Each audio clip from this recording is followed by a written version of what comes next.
Whew, nice and hot and humid in here. So we got the catch in, just about ready to begin the sanding portion. And so the cabinets of what we're dealing with, we got the window itself masked off. We'll finish masking off the top and the ceiling. I like to get the inside boxes masked off after we do the sanding, because static electricity, this will pick up the dust. So when I do the plastic sheeting and the paper on the inside, I don't want the dust sticking to the plastic. Otherwise, when I go to spray, you're going to get that to come off on the coating. So we'll sand up all these areas here, get everything all cleaned up tomorrow, prepped out. The back panel here too as well. We'll throw a piece of cardboard and shield down below, mask that off as well.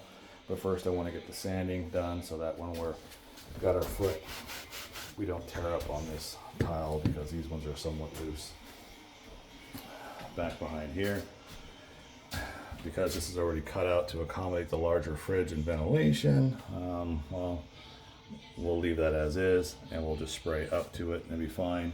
We'll prep out the sides. We'll get this all sanded down. This is going to be stripped down to bare wood. Now, the other people that you're going to see out there, and they advertise this in their videos, they simply come in and degrease and wipe these down, lightly scuff sand them with 400, and then put their primer and their paint on it. That is an inferior finish. It will not last as long, because this old coating is not compatible with the top coats. These are weaker coatings, which is why you get the old stuff like this that tends to fall apart and flake apart.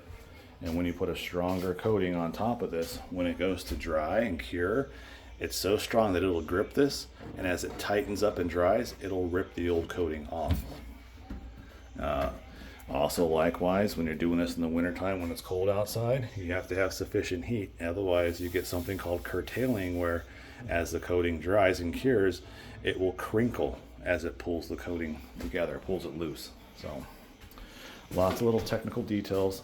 And I see it all the time too on the cabinet refit network and Facebook groups of people always asking questions like, hey, I've got this problem, I did this, I did that, I don't know what to do, how do I fix it? And I contribute as well to that group to go ahead and explain the resolution process that people need to go through to rectify these particular issues.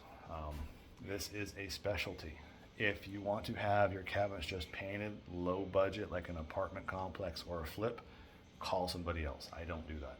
If you want them professionally done, legitimately professionally done, that's gonna last, because once we get done putting these coatings on, this kitchen will last, at least 20 years, at least another 20 years.